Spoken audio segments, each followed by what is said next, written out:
Hi everyone, my name is Pas.Charles and welcome to another episode.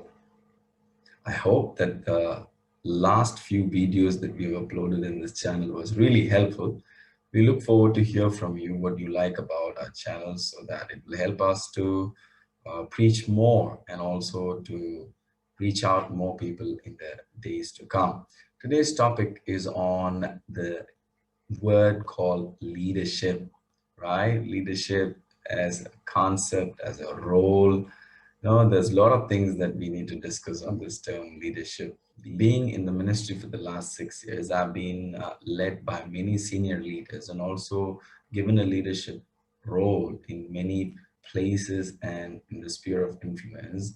There are a few things that I would like to bring to your attention on the key idea of this leadership. What do you mean by leadership? By definition and by meaning. Like, for example, if you look at the word leadership, who is this leader? Like, how do you identify a leader? Like, why do we need a leader in the first place? What will happen if there is no leader? For example, most of the time we believe that leader is a guy who has some position or some title, right? But the problem is that that's not a leader, that's a boss, right? A leader who is identified by his or own title, that guy is a boss, he's not a leader. Leader is a person who influences a group of people towards achievement of a goal. That's leader, right?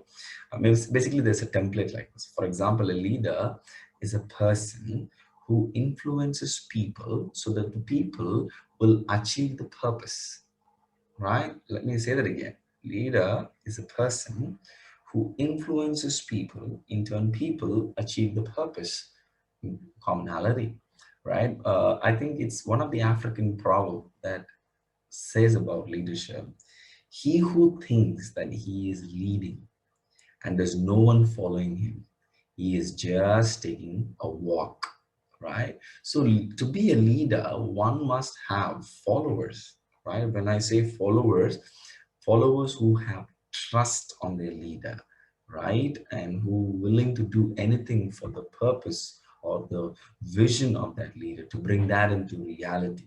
How do you win their trust? How do you get this trust of the followers? Basically by having deep rooted commitment to the goal that he or she will strive to achieve, even if nobody is going to follow in the beginning stages of this leadership, right? Let's see how some of the most respected business thinkers or leaders of our time define leadership. For example, if you look at Peter Drucker, he says, right, the only definition of leader is that when someone has followers. For example, if you put an army commander and give him 200 soldiers, right, and leave him under his authority, and this army commander never ever left his room, and he just gives command, right, to the unit that has been entrusted upon him. So these orders are being followed by these people. But just because an order is being followed by somebody doesn't make that person as a leader, right? So that's the number one flaw. Just because somebody follows an order or somebody who is having somebody under control, that's not leadership. Number two, there's another guy by the name Warren Bennis. He says leadership is the capacity to translate vision into reality, right? For example, every spring season we have a vision to bring carrots and beans and flowers and fruits in the garden. This is a vision, right? And you can bring this vision into reality without even having a follower. That doesn't make you a leader, right? That makes you a gardener. All right, so just because you make your vision into reality, no, that also doesn't work in that way. When John C. Maxwell says leadership is influence, nothing more, nothing less, right? For example, if you give a robber a gun in his hand and he goes and points at somebody, he just definitely has an influence, right? So a manager who's in a leadership role has the power to fire anyone. So that influence doesn't create a person, a robber or a manager, to become a leader, right? So what exactly then is leadership? What do you mean by leadership, and how do you define or mark the distinction between a Christian leader, right, and the leadership of the world. So a leader is the one who takes initiative and keeps his influence on everyone so that all goals set are being achieved as planned, and all the members of the group are also benefited, right? That's leadership. For example, there are different kinds of leaders are there, right? Or leadership patterns and styles are there. You can see aristocratic leadership like, for example, the Queen of England, right? It comes as the family, like the kings, right? Their children keeps ruling. That's more like an aristocratic leader. And there is autocratic leader. Autocratic leader is people like who have the lust for power, right? I want to rule, I want to lead that. And then there's laissez-faire leadership, meaning this kind of leaders who doesn't interfere in any of the day-to-day responsibilities. Indirectly, they don't do anything, but they want the leadership role, right? They just don't involve themselves in anything, but they want the leadership role.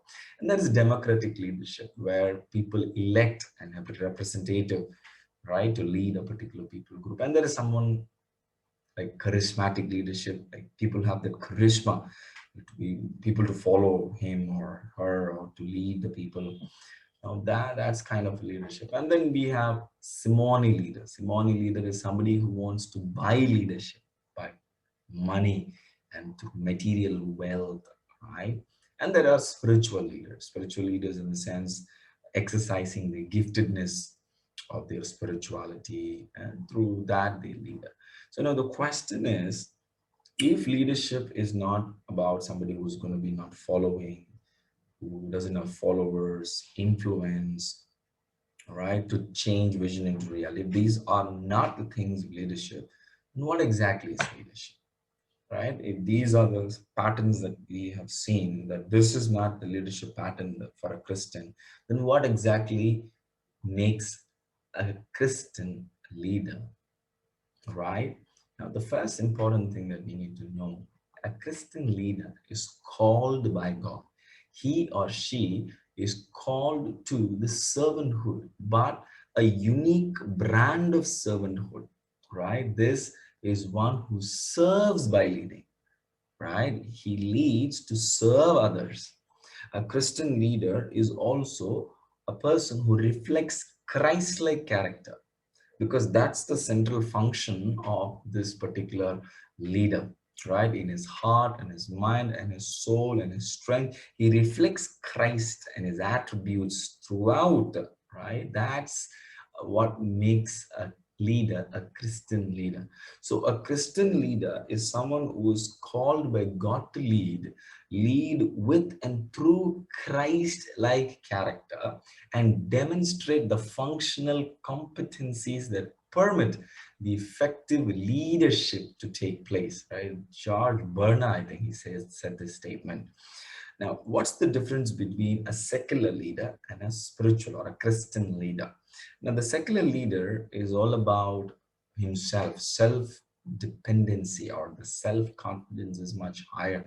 But a Christian leader, his confidence is always in God, in what God can do through him, right? And the secular guy functions out of his own, her own wisdom. But a spiritual or a Christian leader has to function through the mind of God, right? And third, a secular leader seeks to promote the self, right? And the Christian leader humbles himself and promotes and works for the glory of God. And the secular leader always seeks personal reward, right? His reward is now. It has been monetary wealth, material, cars, houses. And the Christian leader always seeks the reward from God. And secular leader is always independent, and Christ is always dependent on God. So to put all that into perspective, this would be like this. A secular leadership is equal to personality plus skill. But Christian leadership is about character plus skill. Let me say that again. Secular leadership is about personality plus skill. Spiritual leadership is equal to character plus skill, but ultimately to God. All right. So I hope that this introduction to the understanding of leadership was very helpful to you. We'll continue this series in the upcoming days, and may God bless all of us abundantly.